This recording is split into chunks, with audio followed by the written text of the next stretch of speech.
Дали бомбите на Заев можат да бидат доказ некој да биде осуден?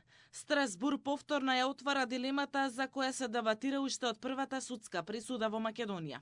Судиите од Европскиот суд за човекови права се прашуваат и упорно бараат одговори од Македонија дали осудените за време на судењето имале право да се бранат, како што налагаат нашиот устав и меѓународните норми, со оглед на фактот што нивни главни докази биле аудио снимки од незаконски пресретнати комуникации.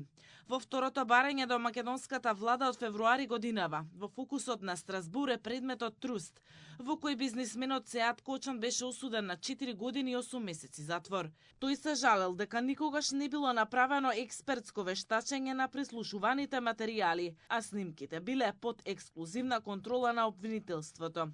Меѓународниот суд сега бара одговор, ако одбраната немала целосен пристап и можност да ги оспори доказите, може ли воопшто да се зборува за фер судење? Одговорот на ова прашање може да има сериозни последици не само за Труст, туку и за сите други случаи во кои клучен доказ беа токму бомбите. Владата да се изјасни дали биле почитувани принципите на контрадикторност и еднаквост на оружјата, односно дали одбраната имала реална можност да се запознае со доказите и да ја оспори нивната автентичност. Проблематична е ситуацијата во која одбраната не ги добила аудио снимките на носач на податоци, туку само нивни транскрипти, што отвара сериозни дилеми за можноста за ефективна експертска анализа на доказите. Судот посочува дека одбраната не ги добила оригиналните аудио снимки, туку само нивни транскрипти. Според судот ова отвара сериозни сомнежи дали било можно независно и стручно да се провери автентичноста на доказите. Еден од централните аргументи на апликантот е дека автентичноста, интегритетот и контекстот на разговорите никогаш не биле форензички утврдени.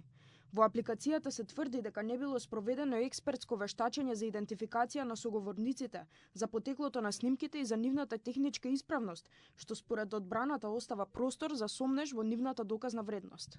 Предметот Кочан против Македонија пред Европскиот суд за човекови права отвара сериозно системско прашање дали прислушуваните материјали од масовното незаконско следење смеат да бидат основа за законски фер судење.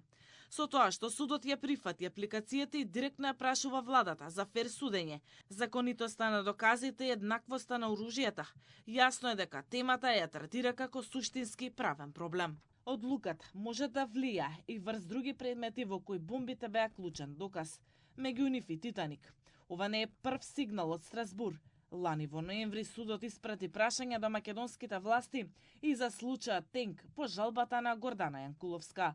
Во двата случаи клучното прашање е исто, кога доказите се од тајно прислушување, дали биле почитувани стандардите од членот 6 од Европската конвенција за човекови права и дали постапката била навистина фер.